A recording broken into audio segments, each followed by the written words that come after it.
យើងទៅបោះឆ្នោតឲ្យគណៈបកមហានគរយើងគណៈបកមហានគរជារបស់បងប្អូនបោះឆ្នោតឲ្យគណៈបកមហានគរដើម្បីការពារមហានគរបងប្អូន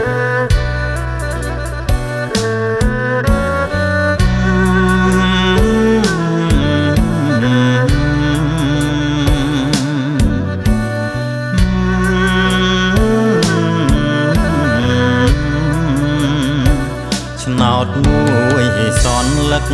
ត្រូវនឹកឃើញឲ្យវែងឆ្ងាយបោះខោហើយនឹងសោកស្ដាយអន្តរាយបាត់គេឈ្មោះបងប្អូនបងខំគឺស្លាប់បងត្រូវហើយនឹងរស់សងគ្រោះជនជាតិយើង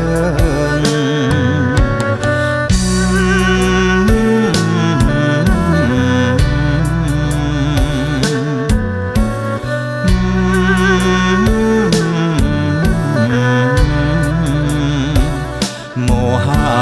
នគរងួចធ្ងោពោពេញខ្លោចផ្សាទឹកដីសល់ពីដូនតាជួយស្ដារមុខមាត់ឡើងនគររបស់បងប្អូនបោះឆ្នោតជូនបាក់យើងដើម្បីការពារជាតិ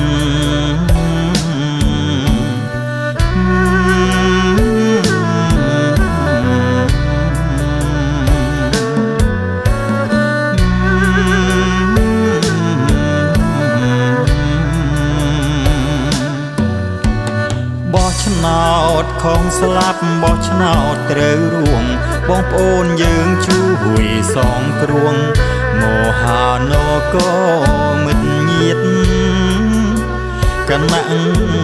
បកយើងបងប្អូនគាំទ្រប្រងព្រាតមកបោះឆ្នោតជូនជួយជាតិបោះឆ្នោតព្រោះជឿ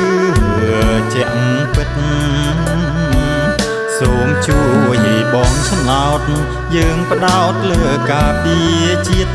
នគររបស់មិត្តញាតិជួយជាតិញាតិទួងសពិតមហានគរបងប្អូនប្រុសស្រីរស់នៅឆ្ងាយចិត្តជីវិតលើនគរ